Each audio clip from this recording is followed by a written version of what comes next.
Hello बच्चों, तो कैसे हो आप सब। बच्चों, हमारा चल रहा था क्लास 11th के बिजनेस स्टडीज का चैप्टर नंबर 2 और चैप्टर 2 की हमने सबसे पहली क्लास के अंदर उसका इंट्रोडक्शन कर लिया था और सेकंड क्लास में हमने इसके सोल प्रोप्राइटर वाले टॉपिक को ढंग से कवर किया था।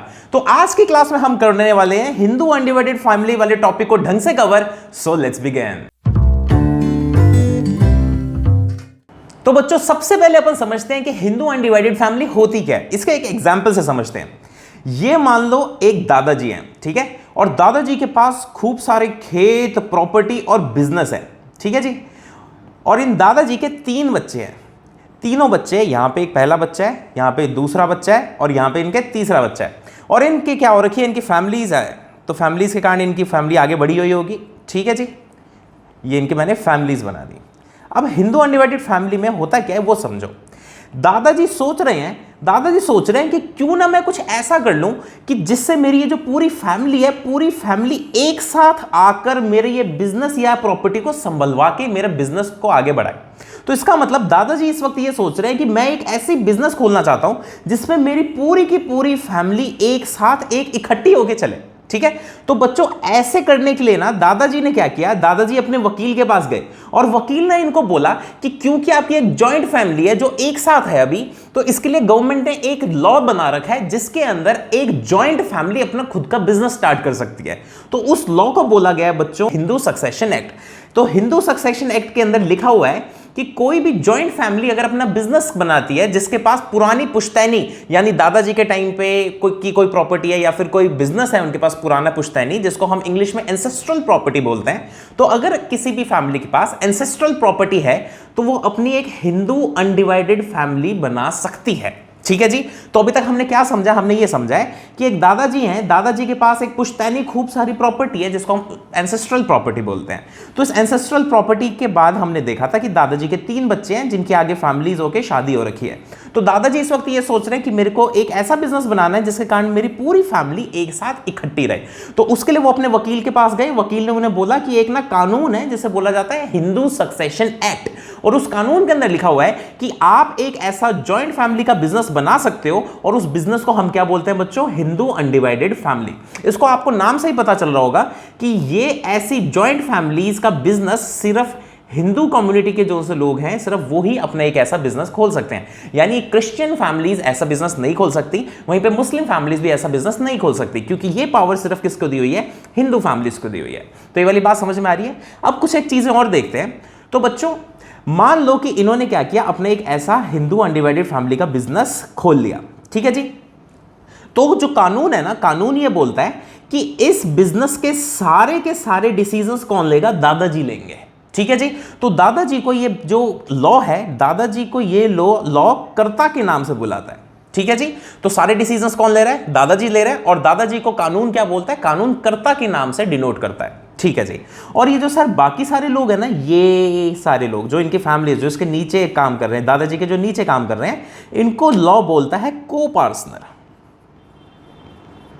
उनको लॉ क्या बोलता है, इनको लॉ बोलता है को पार्टनर। तो अभी वापस से अपन रिवाइज करते हैं। एक फैमिली का बिजनेस, जॉइंट फैमिली का बिजनेस खुला है जिसके अंदर सारे डिसीजन कौन ले रहा है, दादाजी ले रहे हैं, जिनको बोला जाता है कर्ता, और इनकी जो फैमिली है, इनकी फैमिली को को पार्टनर्स के नाम से बुलाया जाता है, ठीक है जी। अब मैं आपसे एक चीज पूछता हूं, मान लो कि बिजनेस को ना लॉस होना शुरू हो गया, बहुत ही तगड़ा वाला घाटा हो रहा है बिजनेस को। तो क्या मैं ये कह सकता हूं ये घाटा इसलिए हो रहा है क्योंकि सबसे मेजर बिजनेस को संभालने की रिस्पॉन्सिबिलिटी किसकी थी, सबसे मेजर रिस्पॉन्सिबिलिटी थी कर्ता की, ठीक है जी।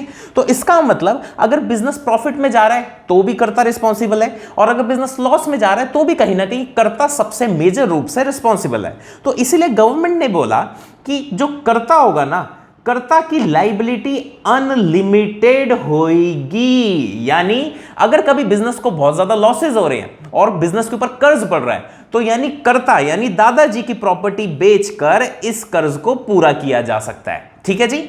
वहीं पे दूसरी तरफ लॉ बोलता है कि ये जो को पार्टनर है ना, को पार्टनर की बहुत ही ज्यादा रिस्पॉन्सिबिलिटी नहीं होती बिजनेस के अंदर, तो इसलिए इनकी जो लाइबिलिटी होती है वो लिमिटेड होती है। तो यानी कहने का मतलब यह है कि अगर बिजनेस बहुत ज्यादा कर्जे में भी डूब गया तो भी ये जो इनके मेंबर्स हैं, जो दादाजी के बच्चे हैं, इनकी पर्सनल प्रॉपर्टी बिजनेस के लिए बेची नहीं जाएगी। बात समझ में आ गई। इतना आपको क्लियर हो चुका है। वापस से फटाफट बता देता हूं अभी तक की कहानी क्या है। ये एक फैमिली है, जॉइंट हिंदू फैमिली है, जिसके पास एक पुश्तैनी प्रॉपर्टी यानी एंसेस्ट्रल प्रॉपर्टी थी, जिसको लीड कर रहे थे उनके दादाजी। तो दादाजी इनको हमारा लॉ क्या बोलता है, कर्ता के नाम से डिनोट करता है, और दादाजी के नीचे जितने भी मेंबर्स होंगे उनके फैमिली के, उनको को पार्टनर बोला जाता है। सबसे मेजर बिजनेस की रिस्पॉन्सिबिलिटी होती है कर्ता यानी दादाजी के ऊपर, तो दादाजी की लायबिलिटी होती है अनलिमिटेड। वहीं पे जो उनके बच्चे हैं उनके ऊपर इतनी ज्यादा रिस्पॉन्सिबिलिटी नहीं होती, इसलिए जो उनकी लायबिलिटी होती है वो होती है लिमिटेड, यानी जो उनके बच्चे हैं उनकी पर्सनल प्रॉपर्टी बिजनेस के लिए नहीं बेची जाएगी। ठीक है, एक छोटी सी बात और तो आपको याद रखनी है बच्चों, कि मान लो कि यहां पे ना ये फैमिली बढ़ रही है, ये जो दादाजी का बच्चा है ना, इनकी फैमिली बढ़ी, इनका एक छोटा सा पोता और पैदा हुआ, तो इसका मतलब आप ऐसे समझो दादाजी के बेटे का एक और बेटा पैदा हुआ। तो लॉ ये बोलता है कि ये जो बेटा है ना, जो भी फ्रेश पैदा हुआ है, ये बाय बर्थ ही एचयूएफ का मेंबर बन जाएगा। तो यानी इसके साथ कॉन्ट्रैक्ट करने की जरूरत नहीं होती, जैसे ही इस बच्चे का जन्म होगा, जन्म होने के साथ ही ये एचयूएफ का पार्ट बन जाता है। ठीक है जी, इतनी बात समझ में आ गई। तो सबसे मेजर तो इतना ही है, बस दो चीजें और याद रख लेना कि अगर कोई सी भी एचयूएफ बनानी होती है ना हिंदू अनडिवाइडेड फैमिली के लिए, तो अभी आज तक आपको समझ में आ गया होगा कि इसके लिए क्या क्या कंडीशंस रिस्पॉन्सिबल है, क्या क्या कंडीशंस मेट होनी चाहिए।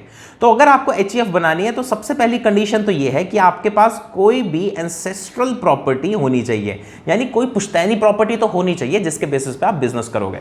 पॉइंट नंबर सेकंड ये कह रहा है कि कम से कम 2 मेल मेंबर का होना जरूरी है।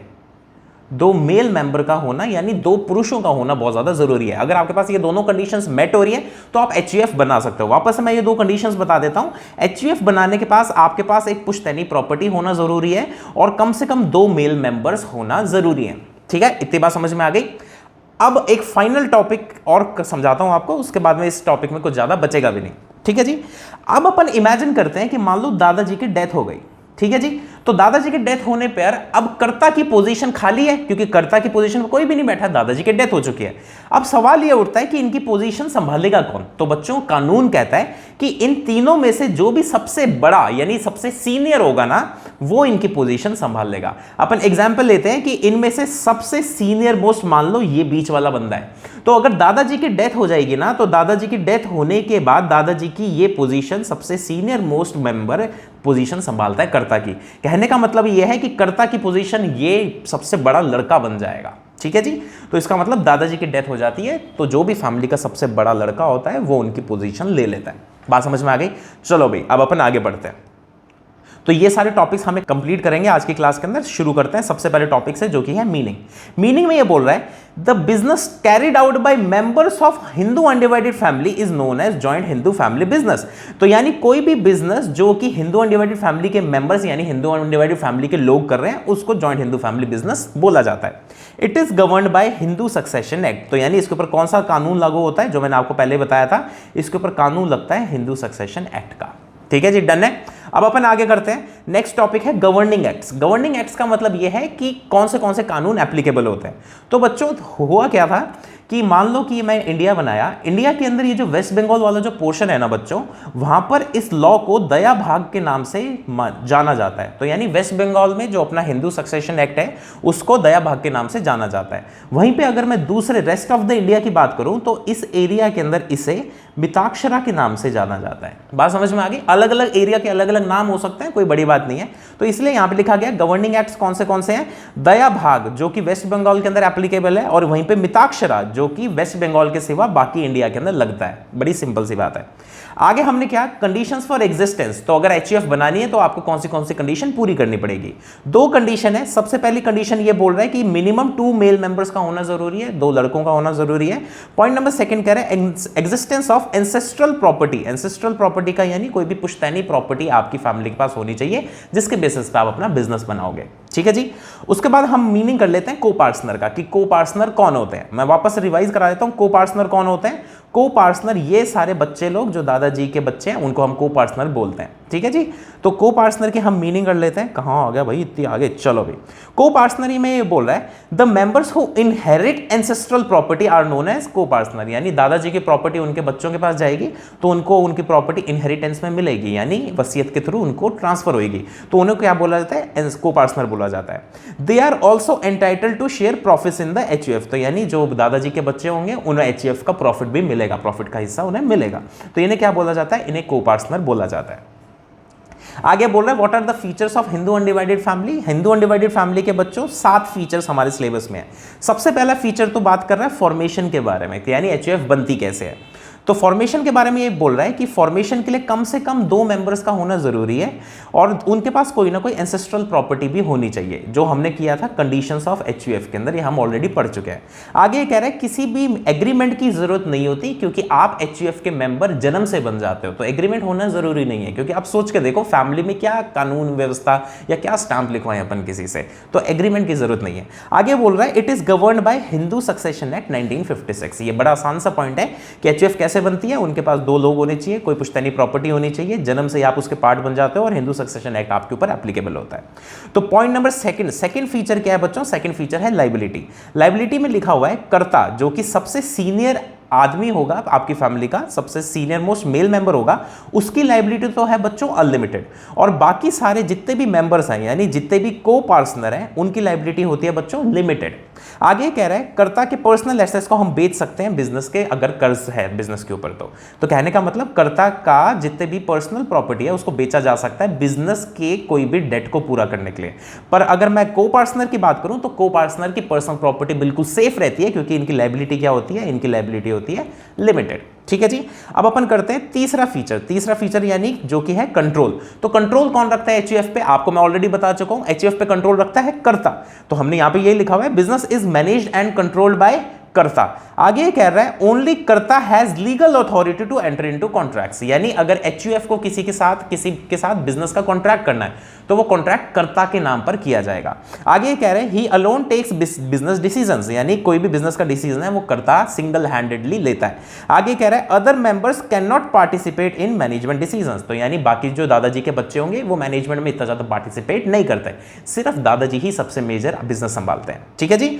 तो पॉइंट नंबर 4 के अंदर चौथा फीचर क्या है? Minor members. तो माइनर मेंबर्स क्या मेंबर होते हैं एचयूएफ के? बिल्कुल सर, बिल्कुल एचयूएफ के मेंबर्स बनते हैं, क्योंकि जो भी एचयूएफ की मेंबरशिप होती है ये जन्म से हो जाती है। बच्चा पैदा होते ही, चाहे वो 18 का नहीं हुआ तो उसके बावजूद भी वो एचयूएफ का मेंबर बन जाएगा। हमने यही लिखा हुआ है a minor member becomes a member of the business by birth, जन्म से ही वो मेंबर बन जाता है। There is no restriction on minors becoming members of HUF, तो एचयूएफ के मेंबर्स बन सकते हैं भले ही वो 18 साल का ना हुआ हो। अगला बोल रहा है फीचर्स ऑफ एचयूएफ में बोल रहे हैं नंबर ऑफ मेंबर्स, यानी कम से कम कितने लोग होने चाहिए। तो हम ऑलरेडी पढ़ चुके हैं कि एचयूएफ स्टार्ट करने के लिए कम से कम 2 लोगों का होना जरूरी है और कोई भी मैक्सिमम लिमिट नहीं है, क्योंकि कितने भी बच्चे हो सकते हैं एक दादाजी के। हो सकता है कोई से दादाजी बहुत ज़्यादा शौकीन हो, उनके 100 बच्चे हों, तो ऐसे केस में कोई भी हम अपर लिमिट नहीं बता सकते कि मैक्सिमम कितने लोग होने चाहिए। बस हमें यह पता है कि मिनिमम 2 होने चाहिए और मैक्सिमम कितने भी हो सकते हैं जितने भी दादाजी के बच्चे होंगे। पॉइंट नंबर 6 में 6th फीचर की बात करें। 6th फीचर कह रहे हैं राइट्स ऑफ मेंबर्स के पास क्या राइट्स हैं। तो अपन वापस अपने केस पे आके देखते हैं कि क्या बात कर रहा है। तो देखो बच्चों, अपन वापस इस केस पे आते हैं। मान लो आपको तो ऑलरेडी पता है कि बिजनेस को कौन संभाल रहा है? कर्ता यानी दादाजी संभाल रहा है। मान लो कि इनका जो छोटा लड़का है, छोटे लड़के को लगता है कि ना बिजनेस में कोई धांधलेबाजी हो रही है या फिर उसको बिजनेस के ऊपर थोड़ा सा शक होता है, तो ऐसे केस में इसके पास ये राइट होगा कि वो बिजनेस के जितने भी अकाउंट्स हैं ना, अकाउंट्स यानी जो खाते बनाए होंगे उन खातों की जांच पड़ताल कर सकता है जब भी इसका मन हो। तो कहने का मतलब ये है कि ये तीनों जो बच्चे हैं दादाजी के, ये जब मर्जी चाहे एचयूएफ के वही खाते यानी अकाउंट्स चेक कर सकते हैं। तो आगे ये लिखा हुआ है, अपन वापस आ जाते हैं अपने फीचर्स पे। हमारा कौन सा फीचर था भाई? हमारा फीचर था नंबर ऑफ मेंबर, कह रहा था राइट्स ऑफ मेंबर। तो यानी को पार्टनर्स के पास क्या क्या राइट होगा? ये कह रहा है all members have the right to inspect the books of account, तो यानी जो से भी दादाजी के बच्चे हैं वो बुक्स ऑफ अकाउंट्स को कभी भी अपना मन चाहे इंस्पेक्शन कर सकते हैं। आगे ये कह रहा है फीचर्स के अंदर कॉन्टिन्यूटी की बात कर रहा है। तो कॉन्टिन्यूटी के अंदर ये बोल रहे हैं the business continues even after the death of कर्ता, यानी दादाजी की डेथ हो जाएगी तो उसके बावजूद भी बिजनेस चलता रहेगा। क्यों? क्योंकि जो भी नेक्स्ट सबसे बड़ा लड़का होगा हमारी फैमिली का, वो दादाजी की जगह ले लेगा, अब वो बिजनेस चलाएगा। ठीक है जी। तो बच्चों यहां पे हमने अपने कर लिए सारे के सारे फीचर्स। एचयूएफ का बहुत छोटा सा टॉपिक था और बहुत मजेदार टॉपिक था। मैं वापस एक बार बता देता हूं हमने किया क्या। एचयूएफ का मीनिंग कर लिया, उसके ऊपर कौन से लॉज लगते हैं। वेस्ट बंगाल में अलग नाम से जाना जाता है, बाकी इंडिया में अलग नाम से जाना जाता है। कंडीशंस फॉर एग्जिस्टेंस में हमने 2 कंडीशन कर ली कि कम से कम 2 जनों का होना जरूरी है और उनके पास कोई भी एंसेस्ट्रल प्रॉपर्टी होनी चाहिए। को पार्टनर्स ये मेंबर्स होते हैं एचयूएफ के, जो कि दादाजी के अंडर में जो दादाजी के बच्चे हैं वो उनको क्या बोलते हैं? मेंबर्स यानी को partner. Features of Hindu undivided family में बच्चों 7 फीचर दे रहे रखे हैं और ये सातों के सातों फीचर मैंने आपको करा दिए। अब नेक्स्ट क्लास में हम शुरू करने वाले हैं पार्टनरशिप, और पार्टनरशिप की वीडियो थोड़ी ज्यादा लंबी होगी और थोड़ी ज्यादा कॉम्प्लिकेटेड भी है, तो उसको बड़े ही संयम से, बड़ी धैर्य से देखना। मिलते हैं नेक्स्ट वीडियो में, तब तक के लिए बाय बाय।